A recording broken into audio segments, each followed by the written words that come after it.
Just can पाहिलं तरी कळतं अरे एवढं एवढं दूध आहे.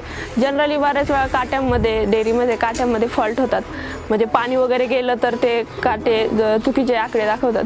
तर मग ते काटा पाहिला आणि एक कॅल्क्युलेशन आपोआप मनात होतं आणि लगेच कळतं की अरे दूध आपलं कमी भरलंय आज. त्यांना सांगितलं ते दुसऱ्या काट्यावर जर त्यांनी केलं की लगेच तो इफेक्ट जाणवतो.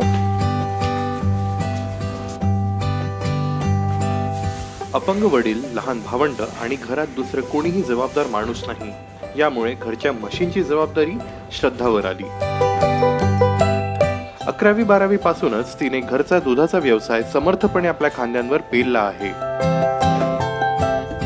हे एक युनिक काम होतं आणि एक पप्पांना सपोर्ट म्हणून मी ह्या क्षेत्रात घुसले होते आणि एक थोडंसं हटके होतं पिकअप चालवणं. जनरली कधी मुली पिकअप चालवायच्या नाही आणि सुरुवातीला मला जेव्हा मोटरसायकल चालवायची कॅरेज गाडीवर टाकायची तेव्हा वाटायचं अरे मला थोडंसं मनात असं लाज वाटल्यासारखं व्हायचं, अरे आपण हे करतोय, आपल्याला एवढे सारे लोक पाहतात.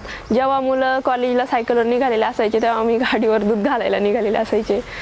पण नंतर ह्या कामाची एवढी सवय होऊन गेली, बाकीच्या लोकांकडून प्रतिक्रिया ऐकायला भेटल्या की अरे ही मुलगी खूप छान काम करते. तर मग एक मोटिवेशन भेटलं. दुधाच्या व्यवसायातले बारकावे शिकून श्रद्धा आता चांगलीच तरबेज झाली आहे. इतकंच नाही तर तिने आपल्या मशीनसाठी दुमजली गोठाही उभारला आहे, जो जिल्ह्यातला पहिलाच प्रयोग आहे.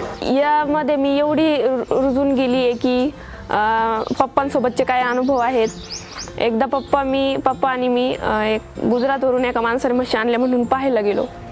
तर आम्ही म्हशी पाहिल्या आणि पप्पांनी मला येताना विचारलं तू त्यातली कोणती म्हैस घेतली असती. मी म्हटलं मी ती एक कडीची होती ती घेतली असती. तर पप्पा बोलले मी पण तीच घेतली असती. म्हणजे याच्यातून असं समजलं की आपल्याला पण म्हशीमधलं कळतंय.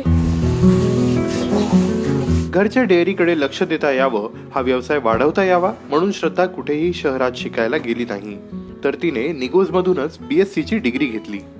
जर मी आज इथं नसते, म्हणजे जर निगोजमध्ये जर कॉलेज नसतं तर मग ऑफकोर्स मला बाहेर शिकायला जावं लागलं असतं आणि मी जर बाहेर गेले असते तर मला इकडं काही लक्ष देता आलं नसतं. आम्ही त्यांच्यापेक्षा काही कमी नाही, सिटीमधल्या मुलांपेक्षा किंवा मुलींपेक्षा आम्ही कमी नाही हे आम्हाला पहिल्यापासूनच माहिती आहे. आणि इथं असण्याचं म्हणजे इथं राहून खूप साऱ्या गोष्टी शिकायला भेटल्यात. असं नाही की काही लोकांना अजून असा विचार करतात अरे ही बाहेर शिकलेली आहे, कारण मी तेवढी बाहेर वावरलेली आहे, मला तेवढं बाहेरचं नॉलेज आहे. तर असं कधी वाटत नाही की बाहेर गेलं पाहिजे शिकायला. इथं राहून मी श्री मुलिका देवी कॉलेजमध्ये शिकत होते. तर खूप साऱ्या गोष्टी म्हणजे सॉफ्ट स्किल असतील, लीडरशिप वगैरे असेल किंवा कम्युनिकेशन स्किल असेल, ह्या खूप साऱ्या गोष्टी मला इथे शिकायला भेटल्यात. मला माहिती नाही मी बाहेर जाऊन ह्या गोष्टी शिकू शकले असते की नाही. 75 म्हशींचा गोठा आणि दररोज 450 लिटर दुधाचं उत्पादन, इथवर हा कुटुंबाचा व्यवसाय पोहोचवण्यात श्रद्धाची मोलाची भूमिका आहे. पण घरच्यांच्या पाठिंब्यानेच हे शक्य झालं असं ती आवर्जून सांगते. आम्ही सगळ्यांनी मिळून म्हणजे पूर्ण फॅमिलीचा सपोर्ट, म्हणजे सगळ्या फॅमिलीची एक युनिटी म्हणून आम्ही सगळ्यांनी हे काम केलं. त्यातून जो पैसा उभा राहिला त्याच्यातून मग आम्ही हा नवीन गोठा बांधला. आणि तेव्हा काम खूप असायचं, तेव्हा सोयी तेवढ्या नव्हत्या, तरी पण आम्ही एवढं ॲडजस्ट करायचो. मी माझं कॉलेज करून, भाऊ शाळा ॲडजस्ट करून आणि वडीलसुद्धा अपंग असून सुद्धा ते दूध वगैरे काढायला मदत करायचे, आई पण मदत करायची. आम्ही सगळे मिळून हे सगळं उभं केलंय. गावखेड्यातल्या मुलींनाही श्रद्धाचं हेच सांगणं आहे की नवीन गोष्टी करण्याचं धाडस करा.